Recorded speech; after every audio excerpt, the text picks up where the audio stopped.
Silakan duduk, Ibu Bapak Saudara semuanya, Shalom. Puji Tuhan, kita ada di dalam penghujung tahun. Tepatnya ini adalah ibadah raya terakhir di tahun ini. Dan sepanjang tahun ini kita punya banyak pengalaman bersama dengan Tuhan. Seperti pujian yang kita nyanyikan, sekali-kali Tuhan tidak pernah meninggalkan kita. Tuhan selalu menyertai kita, Tuhan selalu meluputkan kita, bahkan Tuhan akan menyatakan yang terbaik buat kita semuanya. Siapa yang percaya bahwa tahun depan menjadi tahun penuh berkat bagi kita, menjadi tahun penyertaan Tuhan bagi kita, sehingga apapun yang nanti bakal terjadi, yang penting adalah kalau Tuhan ada di pihakmu, amanlah engkau. Jangan pernah lepaskan Tuhan dengan alasan apapun. Doa saya, tahun depan kita menjadi orang-orang yang berkemenangan di dalam Dia. Baik, Ibu Bapak Saudara, saya mengajak kita membaca di dalam Injil Lukas pasal yang kedua. Mari kita membaca ayat yang ke-8 sampai dengan ayat yang ke-20. Masih seputar peristiwa Natal. Namun tentu saja saya akan menyorot cerita ini dari sebuah sudut pandang dalam keseharian sehingga kita bisa memetik pelajaran apa dari kisah ini. Lukas pasal yang kedua, saya mengajak kita membaca ayat yang ke-8 dan seterusnya. Saya bacakan buat Ibu Bapak Saudara, di daerah itu ada gembala-gembala yang tinggal di padang menjaga kawanan ternak mereka pada waktu malam. Tiba-tiba berdirilah seorang malaikat Tuhan di dekat mereka dan kemuliaan Tuhan bersinar meliputi mereka dan mereka sangat ketakutan. Lalu kata malaikat itu kepada mereka, jangan takut, sebab sesungguhnya aku memberitakan kepadamu kesukaan besar untuk seluruh bangsa. Hari ini telah lahir bagimu juru selamat, yaitu Kristus Tuhan di kota Daud. Dan inilah tandanya bagimu, kamu akan menjumpai seorang bayi dibungkus dengan lampin dan terbaring di dalam palungan. Dan tiba-tiba tampaklah bersama-sama dengan malaikat itu sejumlah besar bala tentara surga yang memuji Allah, katanya, kemuliaan bagi Allah di tempat yang maha tinggi dan damai sejahtera di bumi di antara manusia yang berkenan kepadanya. Setelah malaikat-malaikat itu meninggalkan mereka dan kembali ke surga, gembala-gembala itu berkata seorang kepada yang lain, marilah kita pergi ke Bethlehem untuk melihat apa yang terjadi di sana, seperti yang diberitahukan Tuhan kepada kita. Lalu mereka cepat-cepat berangkat dan menjumpai Maria dan Yusuf dan bayi itu yang sedang berbaring di dalam palungan. Dan ketika mereka melihatnya, mereka memberitahukan apa yang telah dikatakan kepada mereka tentang anak itu. Dan semua orang yang mendengarnya heran tentang apa yang dikatakan gembala-gembala itu kepada mereka. Tetapi Maria menyimpan segala perkara itu di dalam hatinya dan merenungkannya. Maka kembalilah gembala-gembala itu sambil memuji dan memuliakan Allah, karena segala sesuatu yang mereka dengar dan mereka lihat semuanya sesuai dengan apa yang dikatakan kepada mereka. Cerita ini adalah cerita favorit ketika kita merayakan Natal. Tetapi sesungguhnya di balik cerita ini ada pesan rohani yang saya berdoa kita bisa menangkap semuanya.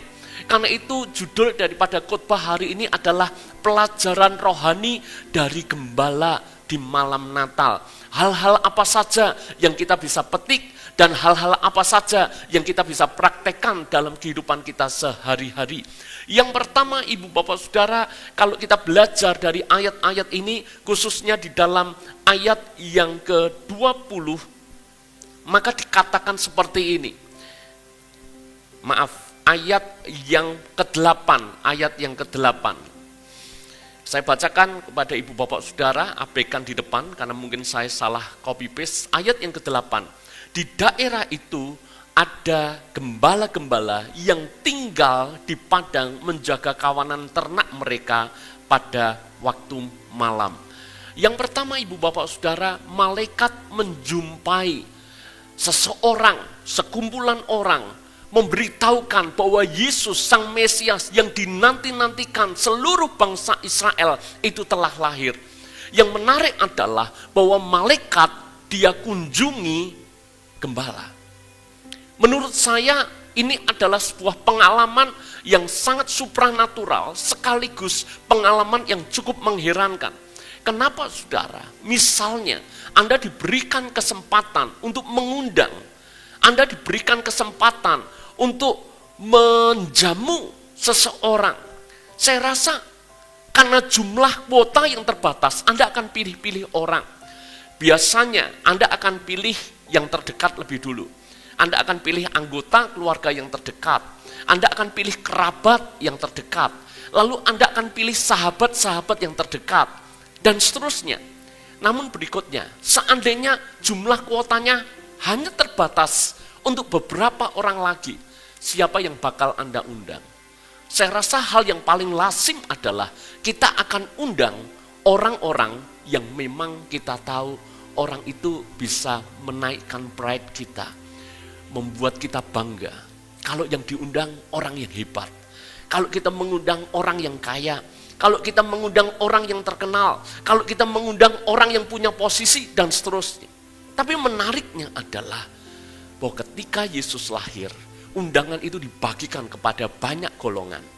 Termasuk golongan orang Majus. Ini kelompok bangsawan, ini kelompok terhormat, ini kelompok orang terpelajar. Tapi tidak cuma orang Majus, tapi juga kabar baik ini disampaikan kepada gembala-gembala sederhana. Maka pesan yang kita bisa tangkap dari hal yang pertama adalah seperti ini. Bahwa sesungguhnya Natal, kelahiran Yesus, keselamatan itu untuk semua golongan. Yang menangkap katakan amin.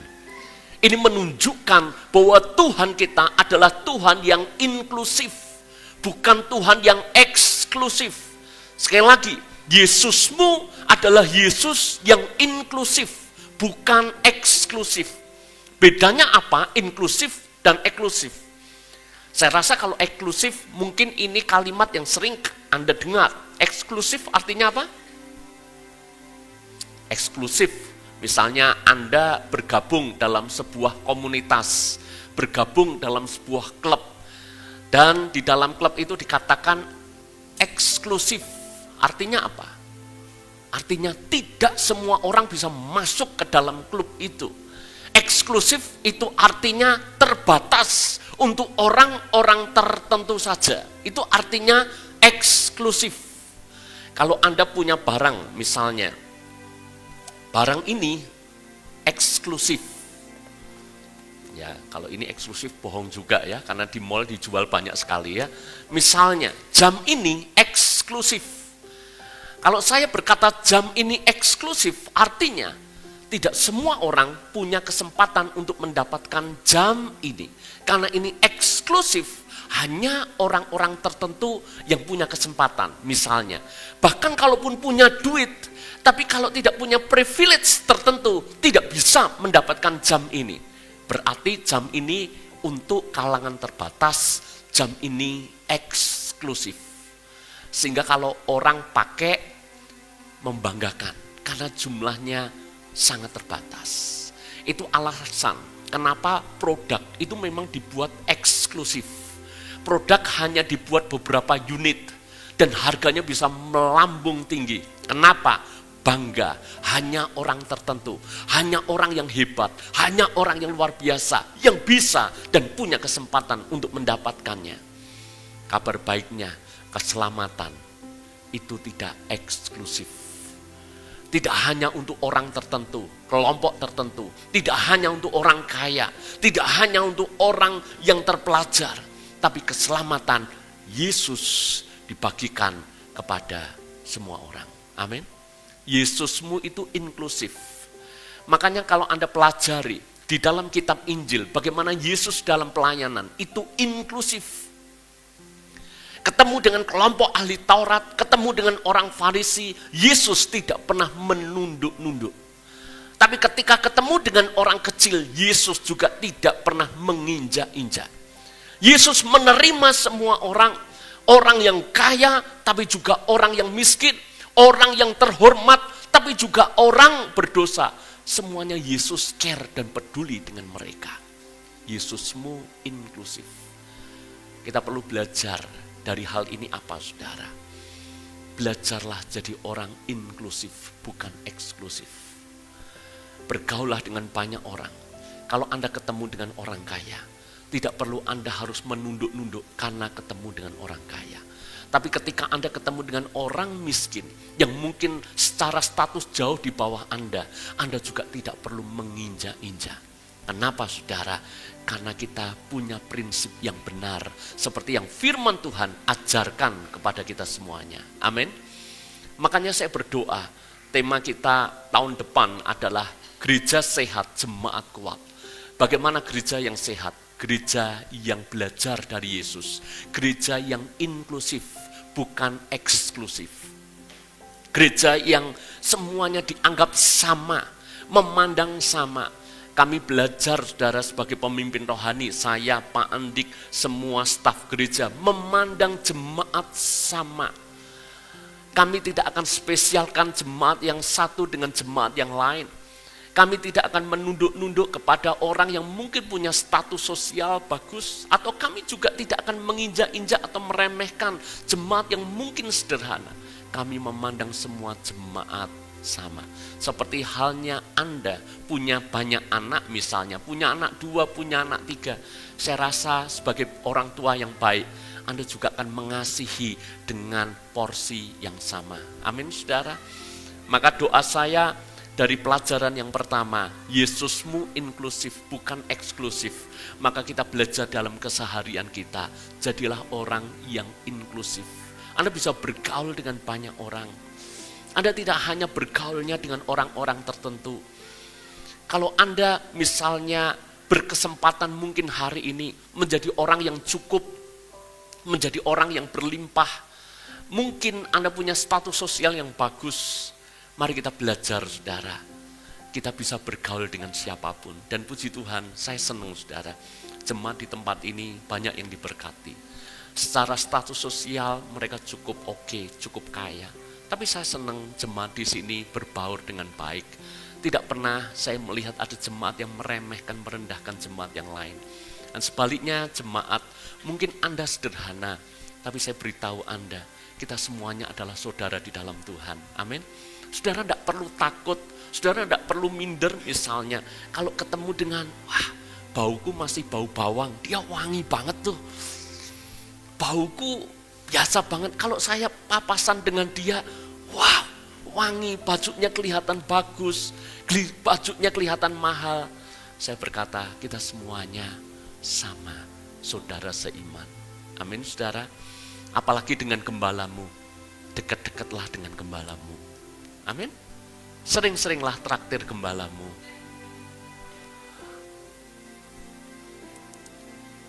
Kita satu saudara di dalam Tuhan. Amin saudara. Puji Tuhan. Jadi saudara, mari kita belajar sama-sama ya. Kalau yang kita makan di bintang 5 bisa, tapi makan di kaki 5 itu juga kita masih happy gitu loh saudara ya. Ya kita juga samalah, mungkin jemaat, mungkin biasanya kesempatan makan di tempat-tempat sederhana, tapi satu kali kalau Anda kesempatan ditraktir, doakan saya mentraktir Anda di tempat yang bagus saudara. Kalau saya traktir Anda di tempat yang bagus, ayo saudara, Anda juga, oh rasanya gini, jangan, nggak pede, oh saudara, yuk sama-sama menikmati, kita ini setara di hadapan Tuhan. Amin. Yang kedua saudara, apa yang kita pelajari dari kisah ini? Ayat yang ke-12. Dan inilah, garis bawahi, kata apa? Tandanya bagimu. Kamu akan menjumpai seorang bayi dibungkus dengan lampin dan terbaring di dalam palungan. Ketika malaikat Tuhan memberitahukan kepada gembala bahwa seorang anak telah lahir, juru selamat dunia. Maka bagaimana malaikat memberitahu gembala di mana bayi yang sedang dilahirkan itu? Maka ayat yang ke-12 berkata seperti ini, dan inilah tandanya bagimu. Saya bersyukur Tuhan saya adalah Tuhan yang berbicara, tapi juga Tuhan yang memberikan tanda, Tuhan yang menuntun. Amin.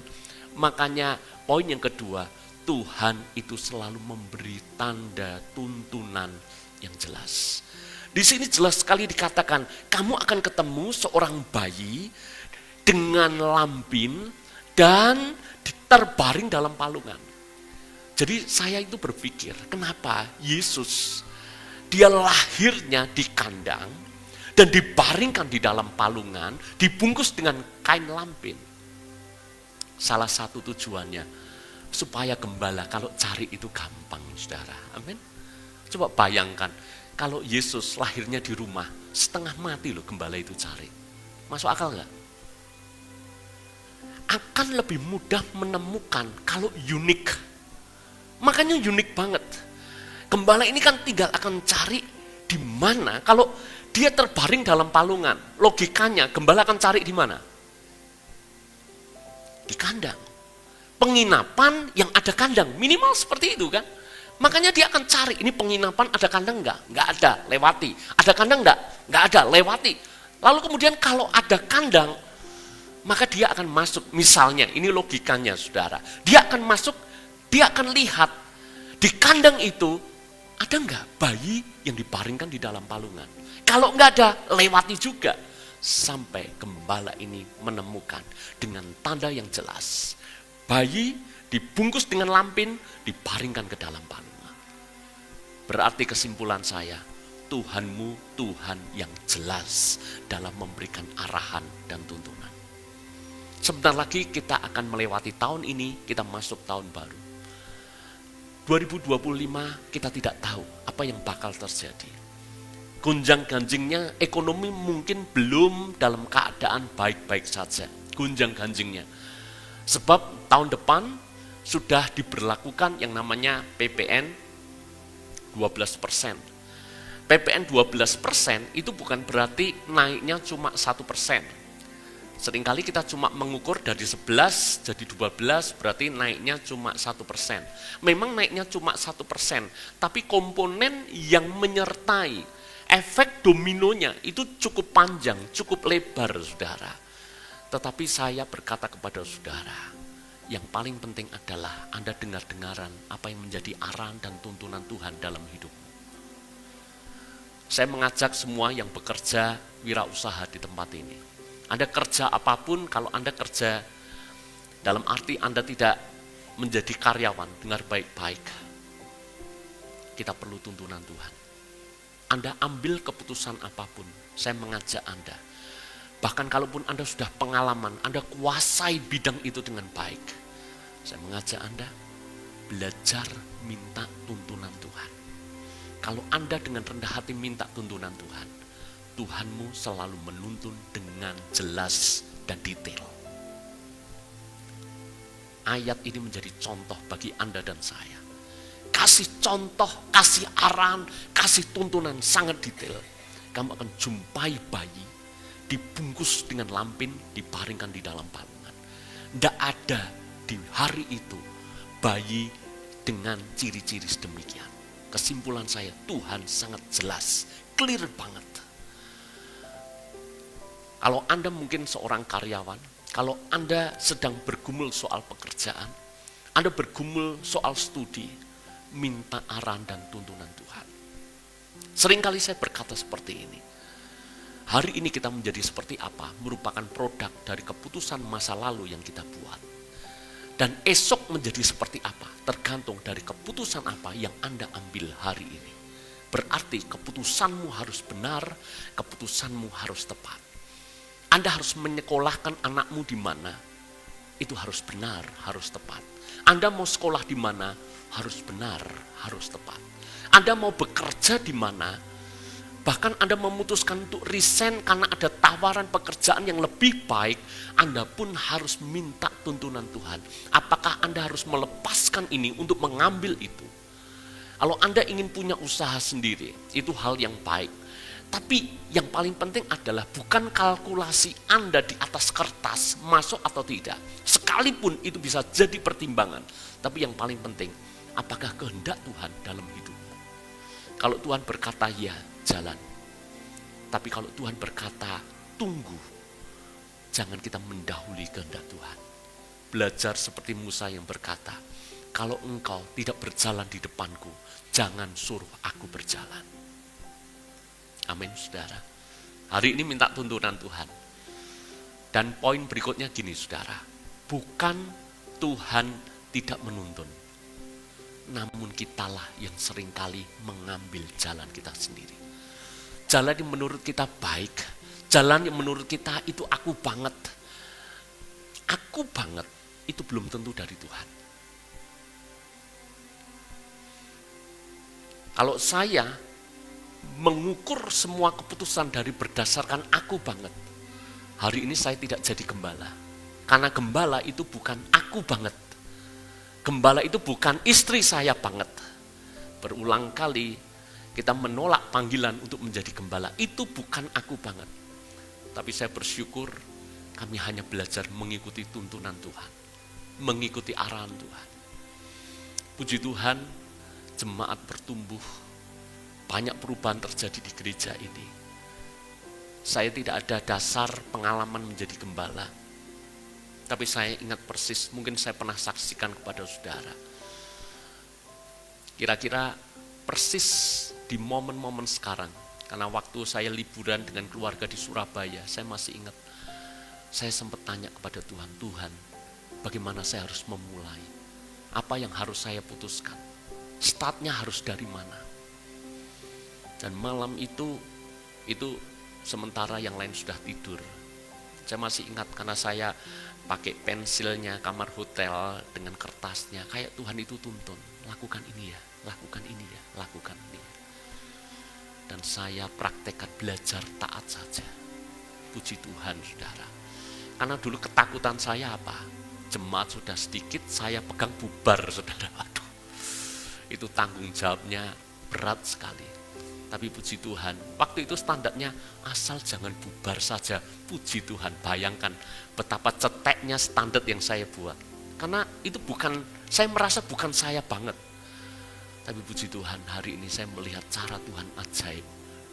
Kenapa? Karena Tuhan menuntun, tapi juga karena kita mau dituntun. Bagian Tuhan itu ibarat kita nuntun kuda, dituntun ke sungai. Tapi soal kuda itu mau minum air itu atau tidak, itu sudah keputusan daripada si kuda. Anda bisa menangkap maksud saya. Tuhan menuntun, masalahnya kita mau dituntun atau tidak. Belajar hidup dalam tuntunan Tuhan. Tahun depan menjadi tahun yang berbeda buat kita. Yang ketiga, apa yang kita bisa pelajari dari kisah ini, saudara?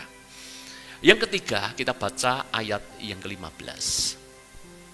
Setelah malaikat-malaikat itu meninggalkan mereka dan kembali ke surga, gembala-gembala itu berkata seorang kepada yang lain, marilah kita pergi ke Bethlehem untuk melihat apa yang terjadi di sana seperti yang diberitahukan Tuhan kepada kita. Stop di sini dulu.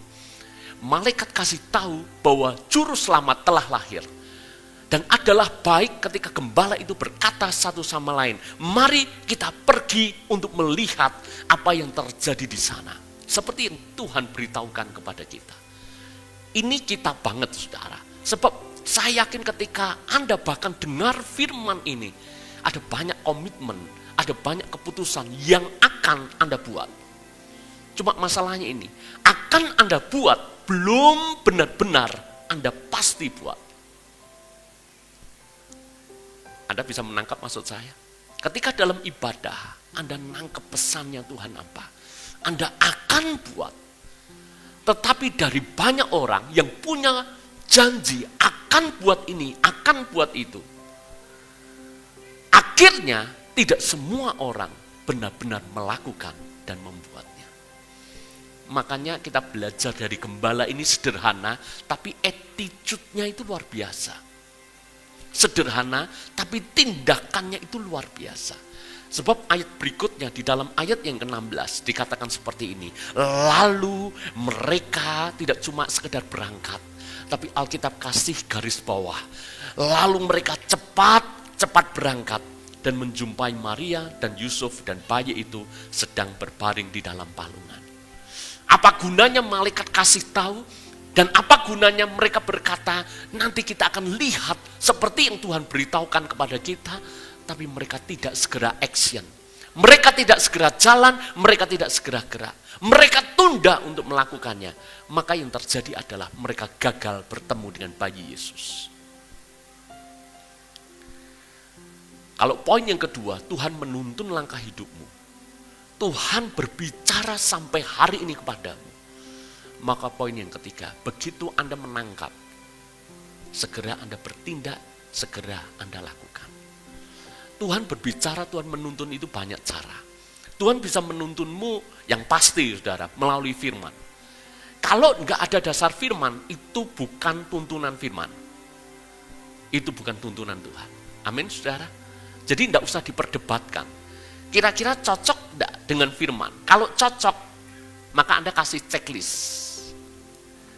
Benar, karena ini sesuai firman. Tapi yang kedua, saudara, kadangkala mungkin untuk keputusan-keputusan tertentu yang sifatnya mungkin sehari-hari, mungkin itu tidak ada di dalam Alkitab kita, dalam arti secara teknis, saudara.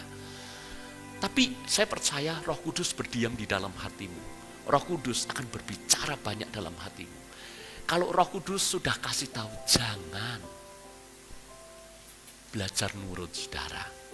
Kalau dalam hatimu saja, ini bahasa Jawanya, nggak mantep.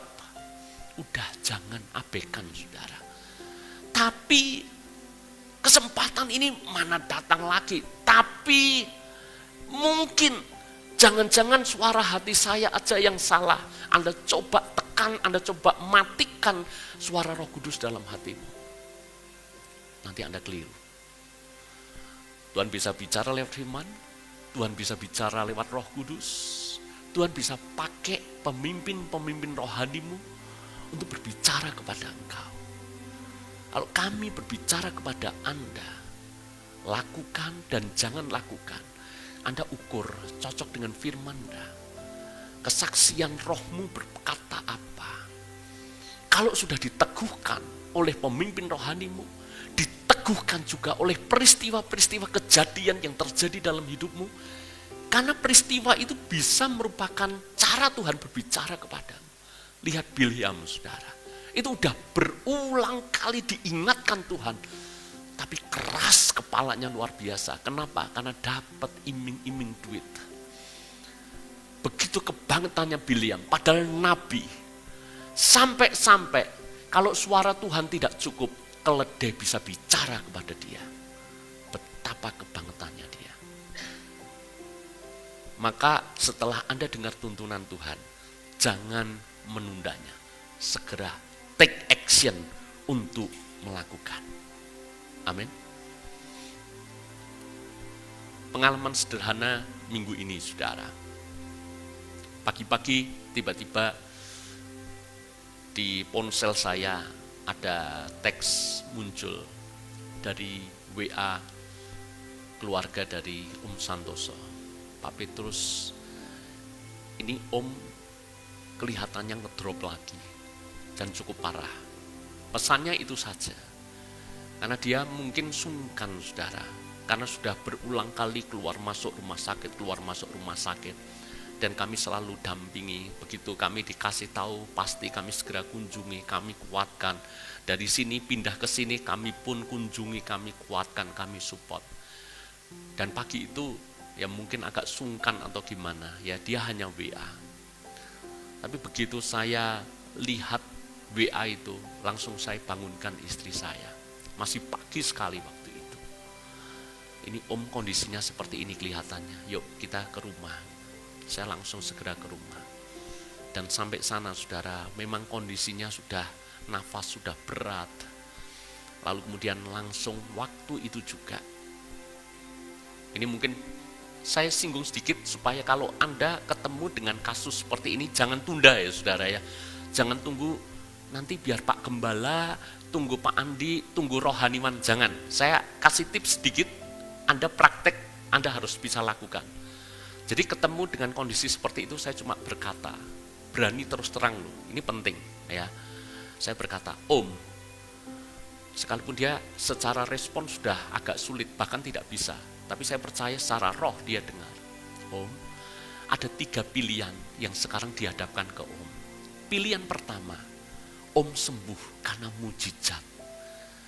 Om harus yakin bahwa sampai hari ini kuasa Tuhan tidak pernah berubah. Bahkan yang kalau di dalam Alkitab yang sudah mati saja bangkit kok. Yang sudah membusuk saja bangkit kok. Maka saya berkata kepada Om Santoso waktu itu, Om, apapun sakitnya Om, kalau Tuhan mau sembuhkan saat ini, tidak ada yang mustahil. Percaya ya Om. Itu yang pertama. Tapi saya berkata juga, tapi Om, ada pilihan kedua yang mungkin saja terjadi. Pilihannya adalah Om masih dalam kondisi sekarang, tapi dikasih umur sedikit lebih panjang. Kalau Tuhan kasih pilihan yang kedua, gunakan kesempatan ini untuk bersama dengan istri, bersama dengan anak, bersama dengan cucu. Tetap bersyukur ya Om. Tapi pilihan yang ketiga, mungkin ada waktunya Om berjumpa dengan Tuhan Yesus. Tidak usah takut Om, semua orang akan mati. Saya akan mati, terus terang saya ngomong, saya akan mati, istrinya Om akan mati, semua orang akan mati kok. Jadi kalau Tuhan panggil Om, bahkan kapanpun, termasuk hari ini, jangan takut. Saya cuma berkata kepada dia, tapi minta ya Om, jangan Om yang pilih, jangan saya yang pilih, tapi minta Tuhan yang pilihkan buat Om. Tuhan bisa menyembuhkan, Tuhan bisa sedikit kasih umur buat Om bisa sama dengan keluarga, tapi bisa juga Tuhan panggil Om. Yang penting siap ya Om, saya bacakan ayat, saya tuntun saudara, tidak usah takut Om. Selesai doa, amin, kami ngobrol sebentar dengan tante, dengan anak-anak, menyiapkan hati mereka. Saya pulang ke rumah, 1 jam kemudian saya diberitahu kalau Om Santoso sudah bersama dengan Bapa di surga. Puji Tuhan, seandainya saya terlambat, menunda-nunda, seandainya saya masih berat dengan ngantuknya, dan seandainya saya kasihan lihat istri saya capek, tidurnya nyenyak, saya berat, udahlah tunggulah dia bangunnya, nanti jam berapa nanti saya baru kasih tahu. Sudah bangun, mandi-mandi dulu, sarapan dulu, udah kelewat itu saudara. Tapi untungnya kami segera meresponi. Itu pelajaran penting yang saya bagikan kepada Anda. Kalau Tuhan berbicara, segera take action, jangan tunda-tunda, apapun itu. Karena Anda mungkin tidak dapat momen kesempatan ketika awal Tuhan minta kepada Anda segera melakukan. Amin. Yang keempat atau yang terakhir. Yang keempat, yang terakhir dari pelajaran gembala ini apa? Maka di dalam ayat yang ke-17 dan yang ke-18. Dan ketika mereka melihatnya, mereka memberitahukan apa yang telah dikatakan kepada mereka tentang anak itu. Ketika ketemu dengan keluarga Yusuf dan Maria, mereka menceritakan apa yang diberitakan Tuhan kepada mereka dan dia sampaikan kepada Yusuf dan Maria. Dan semua orang yang mendengarnya heran tentang apa yang dikatakan gembala-gembala itu kepada mereka. Dia menceritakan, maka orang-orang yang mendengar heran. Orang-orang yang mendengar terberkati dari apa yang dikatakan oleh gembala-gembala. Maka poin yang terakhir adalah, kalau Anda tahu itu hal yang baik, ceritakan. Kalau bahasa populernya, kabar baik Anda tidak diceritakan, itu namanya zolim, saudara. Tahu maksud saya? Zolim itu artinya tidak adil. Karena kabar baik memang harus diceritakan. Kalau Anda tidak ceritakan kabar baik, maka nanti saudara, kabar buruk yang akan menguasai semuanya. Kalau Anda tidak suka cerita kabar baik, nanti gosip yang akan mendominasi obrolan. Kalau Anda tidak ceritakan perbuatan Tuhan, nanti yang diceritakan cuma perbuatan-perbuatan yang hanya akan melemahkan imanmu. Makanya saya mengajak Anda semuanya, ayo biasakan untuk gampang bercerita. Makanya kalau di dalam khotbah-khotbah saya selalu banyak bercerita, saudara. Kalau hal yang baik, kenapa tidak diceritakan? Dan pede aja, Anda tidak perlu harus merasa nanti dikira saya sombong, nanti saya dikira pamer. Nggak perlu Anda merasa seperti itu. Saya yakin kok orang bisa membaca ketulusan hatimu. Anda niatnya pamer atau Anda niatnya memang ingin membagikan kabar baik supaya orang-orang yang mendengar bangkit imannya, diberkati Tuhan melalui apa yang Anda katakan.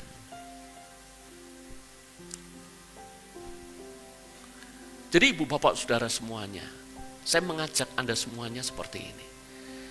Kalau dalam pertemuan-pertemuan, dalam kelompok kecil misalnya, di share group misalnya, ayo saudara, jangan Anda selalu merasa, enggak lah biar dia yang ngomong, biar dia yang ngomong. Puji Tuhan tahun ini banyak perubahan di share group kita, semuanya pada berbagi, semuanya pada bercerita, menceritakan kebaikan-kebaikan Tuhan. Saya rasa itu hal yang baik. Amin saudara. Dan saya mengajak kita semuanya, jangan ini ya, kalau ada temannya jadi seolah-olah bersaksi itu hal-hal yang memalukan atau ayo kamu dulu, lalu kemudian kamu. Lalu kemudian ketika ada yang mulai cerita, lalu kemudian kayak diketawain, jangan loh saudara. Oke, kita sepakat. Saya akan sangat menghargai kalau misalnya ketika share group, ayo siapa yang akan memulai langsung berkata, saya memulai pengalaman seminggu ini, saya mengalami ini, saya mengalami itu. Oh saudara, itu memberkati. Amin. Karena Tuhan lihat kok, hatimu bukan sedang ingin pamer, tapi hatimu ingin menyaksikan kebaikan Tuhan. Hatimu ingin menyaksikan Tuhan itu nyata. Tuhan itu benar-benar real dalam hidupmu. Engkau ngalami Tuhan. Kalau engkau ceritakan itu, saya berkata, itu lebih powerful daripada khotbah apapun. Saya yakin kok, seringkali Anda bahkan lupa dari apa yang saya khotbahkan. Tetapi Anda akan jarang lupa dari apa yang saya ceritakan. Betul enggak? Saya cerita roti, ingat terus kan? Sampai ada jemaat itu termehek-mehek, nangis saudara ya. Ya manusia naturalnya seperti itu. Jadi jangan pernah ragu untuk menceritakan kabar baik. Sepakat enggak tahun 2025 kita buat gini. Kalau ada perbuatan baik, ceritakan. Perbuatan baik, ceritakan. Gosip, buang baik-baik. Kalau kita mau bangun gereja yang sehat, begitu ada gosip, entah menggosipkan saudara seiman, entah menggosipkan pemimpin rohani, entah menggosipkan apapun saudara, jangan kasih telinga Anda, jangan kasih waktu Anda. Kenapa? Untuk hal yang melemahkan iman, buat apa Anda dengar? Setuju?